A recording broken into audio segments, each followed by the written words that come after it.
Are all the costs, or aka expenses, at your company that you've taken on, are they still pulling their weight at your company? Because I'm betting that they probably are not. And that's just the way the inertia works. The biggest thing here is to get a better handle on what you need to dedicate yourself to, and that is one of the 7 powers, and that one power I'm speaking about today is financial power.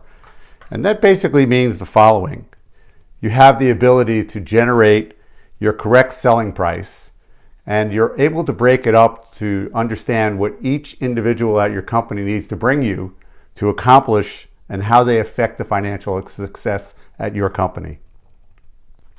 Are you able to share with your people why the price is right? This is really critical, because as you begin to understand that there's more involved than just the cost of the work, there's all these indirect and overhead costs.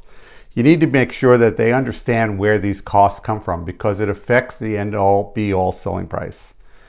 Number 3 is decide what numbers need to be collected. Not everything needs to be collected on. And what are the most important numbers that you need to be training on? You need to address the accounts receivable, the accounts payable, the credit department, if you have one where you need that, on a daily, weekly, monthly, quarterly, yearly basis, so that you always know where you stand and where are you on a financial basis versus waiting for reports to come from your accounting team, because that's the rear view mirror. We want to drive this financial car looking forward. Now be aware there's a lot more to financial power than what I'm going through here today, but I'm going to zero in mostly on these expenses and costs and understanding that part of your ledger of assets versus liabilities or costs. And that's really the thing. Here's what I will share with you. Sales fixes a lot of things. So the better you are at sales, well, that's more stuff you can buy and the higher your expenses can be. Even that gets dangerous though if you're not paying attention. So where should you start when it comes to cutting the right expenses in the right way? And that is critical. Start by looking at all of the expenses you have right now, and that is on your P&L, profit and loss, so that you are knowing clearly what expenses do you have and what things that you do that you have to keep on taking on. Now you can do this in a manual way, or you can do it on a digital way. You can take out a yellow legal pad and just put a line down the middle about must-have expenses and nice-to-have expenses, and do it any way you like. You can open up a Word document if you like. And then you need to sort out all of those different expenses to these different categories. I'm going to be honest with you, it's going to be tough, because you can legitimately say, well, I need this, I need this, I need this, I need this. And the reality is that may or may not be true, but it's a lot like you're at home. These little expenses add up. How many of us understand the concept that we can go broke with our Starbucks habit of $5 a day? Well, $5 a day times 365, you're talking about a bunch of money. And typically, if you look at your credit card, you're going to see that's kind of the thing. So sinister expenses, I call them, are these expenses that go on and on. The reality is all of those small expenses, they add up. It doesn't seem like a big thing until you get to looking at your credit card statement, because that's when the truth comes home. Who has the bare minimum on their TV package? We all have a lot of these digital things that we tend to add on, and they're all good, but we're not necessarily using them. So I'm going to give you 5 of the most common areas to look at when it comes to cutting the right expenses the right way. Number 1 is labor ratio. And what I mean by labor ratio being out of whack is the only people that make money at your company are either the ones that turn the screwdriver or turn a wrench. They make money.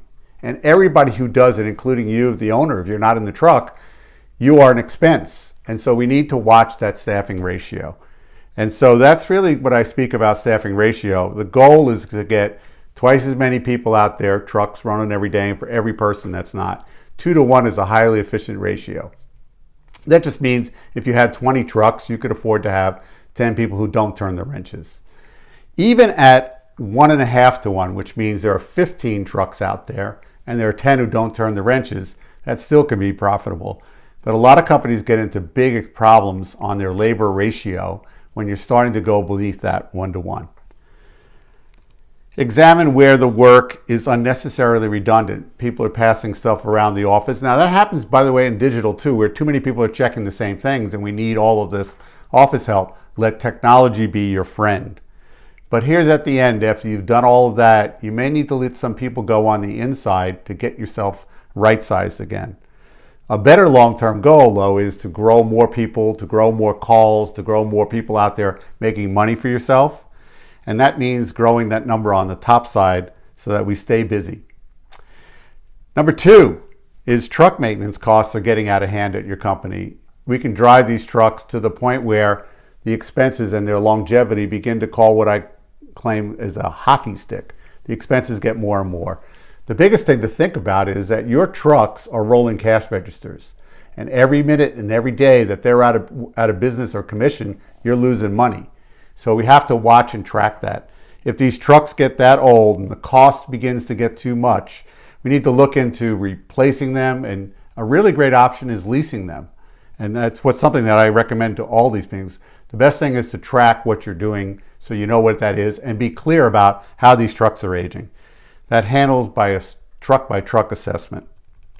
The goal is to ascertain what's nearing the end of its life cycle and how should I be prepared to take this truck expense and turn it back into what I need to do.